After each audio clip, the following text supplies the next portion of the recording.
Bonjour à tous, alors je vous propose l'exercice 3, partie B.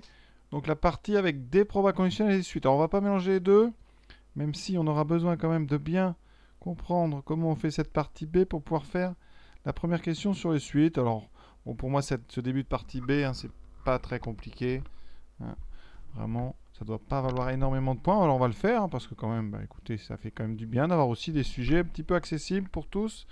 Là, on a eu pas mal d'années avec des centres étrangers difficiles, donc là, la tendance a l'air d'être des sujets quand même plus faisables. Alors, on a un détaillant donc, qui réalise une étude sur les clients. On est toujours dans un problème avec des fruits, les melons.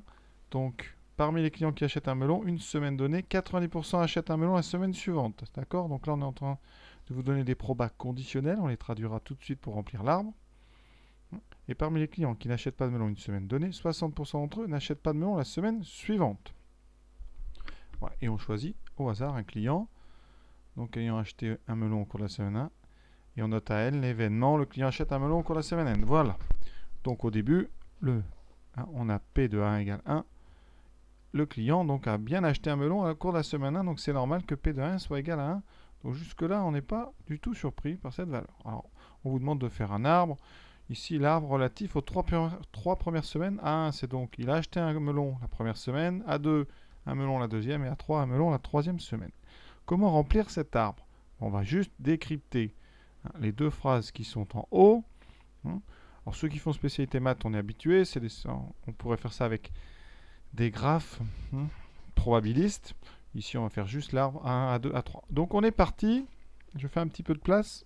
Commençons par la première phrase. Parmi les clients qui achètent un melon une semaine donnée, 90% achètent un melon la semaine suivante. Donc, ça, c'est quoi?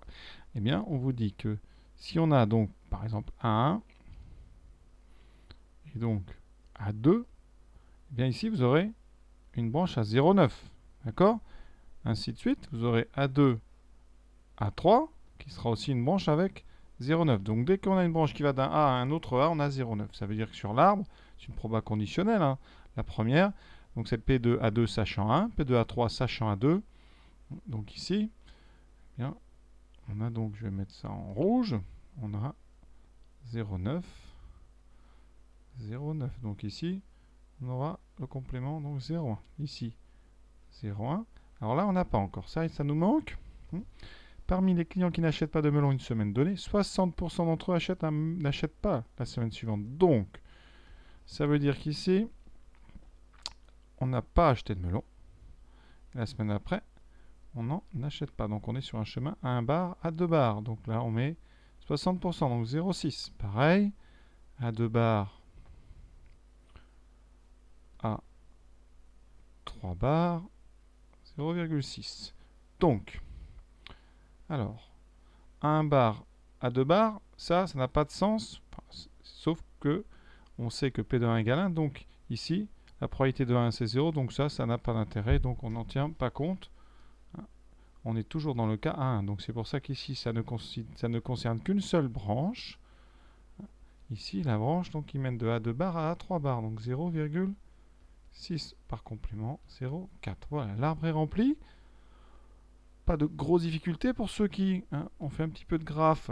On pourrait schématiser ça comme ça. Vous avez ici melon, pas melon. Donc ici, si vous avez un melon une semaine, vous avez 90% de chance d'en acheter la semaine d'après. Si vous n'avez pas mangé de melon, vous avez 60% de chance de ne pas en acheter. Et donc ici, le chemin qui part d'un A bar à un A, c'est donc 0,4. Et le chemin qui mène d'un A à un bar, c'est-à-dire j'ai mangé du melon et je n'en rachète pas la semaine prochaine, enfin je n'en mange pas. Ici, qu'est-ce qu'on a? On a du 0, 1. Donc voilà comment on pourrait schématiser ça avec un petit graphe, un graphe probabiliste. Et puis voilà tout ce que j'ai à dire sur cette analyse du texte. Démontrer que P de A3 égale 0,85. Alors A3, dans notre arbre, eh bien, il y a deux chemins qui mènent à A3. Le chemin qui passe par A1, A2, puis A3. Et un deuxième chemin, ici, chemin qui passe par A1, A2 bar, et puis A3. Ça veut dire que l'événement, donc A3, que j'entoure ici, il est découpé en deux. Il y a deux façons d'obtenir A3. D'accord? Si on fait un petit schéma plus simple avec des patates, vous avez donc ici l'événement A3. Eh bien, il est séparé en deux. Hein. Vous avez donc les A3 qui sont dans A2 et les A3 qui ne sont pas dans A2. Donc A2 bar. Ça, pour ça, on fait ce qu'on appelle une partition donc, de A3. On a découpé A3 en deux. Et donc, la propriété, c'est la propriété des donc, la propriété, c'est les probabilités totales. Donc, on utilise la formule des probabilités totales. Hein. Donc, probabilité totale. D'accord. Donc, ici, ça veut dire que P de A3, c'est donc P de A2 inter A3 plus A2 bar inter A3. Sur l'arbre, alors comme on est en S, on va rédiger vraiment tout. Donc A2 inter A3. C'est donc le chemin vert. Le chemin vert commence par une première branche A1, A2. Donc c'est P de A2 sachant 1. Bon, alors il n'y a pas de choix. De toute façon, c'est toujours 1. On n'est pas obligé de préciser là. Toujours 1. On sait que 1 est vrai puisqu'on a une probabilité égale à 1. Donc c'est inutile ici de mettre sachant 1. Multiplié par la branche qui va de A2 à A3. Ça, par contre, c'est P de A3 sachant A2. Et en termes de multiplication, ça fera 0,9 fois 0,9. Pour le deuxième, la deuxième façon d'obtenir A3, eh bien, on a pareil. On a P2 A2 bar sachant 1. On n'étudie pas, on a toujours A1. Multiplié, hein, c'est le principe multiplicatif quand on circule dans un arbre.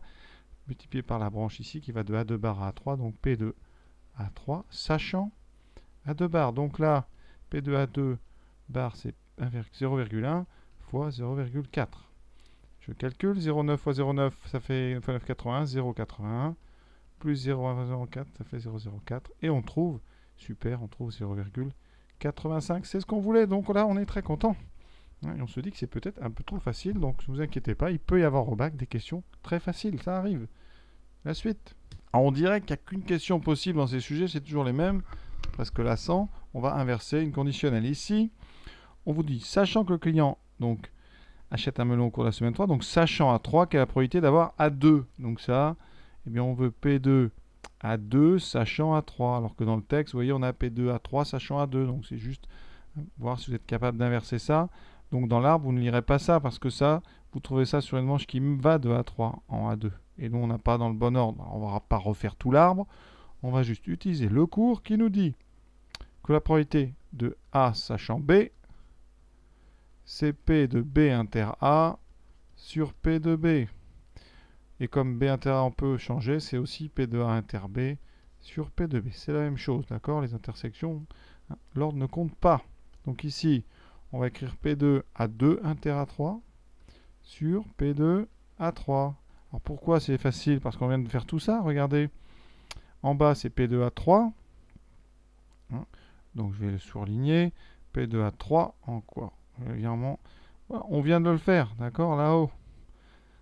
Et P2A2 inter A3, c'est une des parties de ce qu'on vient de faire. C'est la partie ici, 0,9 fois 0,9. Donc on a tout. Il y a vraiment... C'est très rapide, ça fait 0, donc 9 fois 9, 81 sur 0,85. Donc on trouve, en multipliant par 100 et en bas, 80 sur 85. Arrondir au centième, on prend sa machine, puis on voit combien ça donne. Et ça donne à peu près 0,95. Hein. Voilà pour cet exercice, que moi, personnellement, je trouve un peu facile pour DS, mais ça lance le sujet parce que, hein, on verra dans la vidéo qui suit, on va utiliser un petit peu ce raisonnement-là sur l'étape qui va de AN à AN plus 1. Et comme ça, on va passer sur un exercice de suite. Donc voilà, alors j'espère avoir été clair, j'espère que ça vous rassure un petit peu aussi, parce que c'est bien de ne pas trop s'inquiéter quand même à une semaine des épreuves, et plus pour ceux qui passent d'autres bacs. Hein. Voilà. À très bientôt.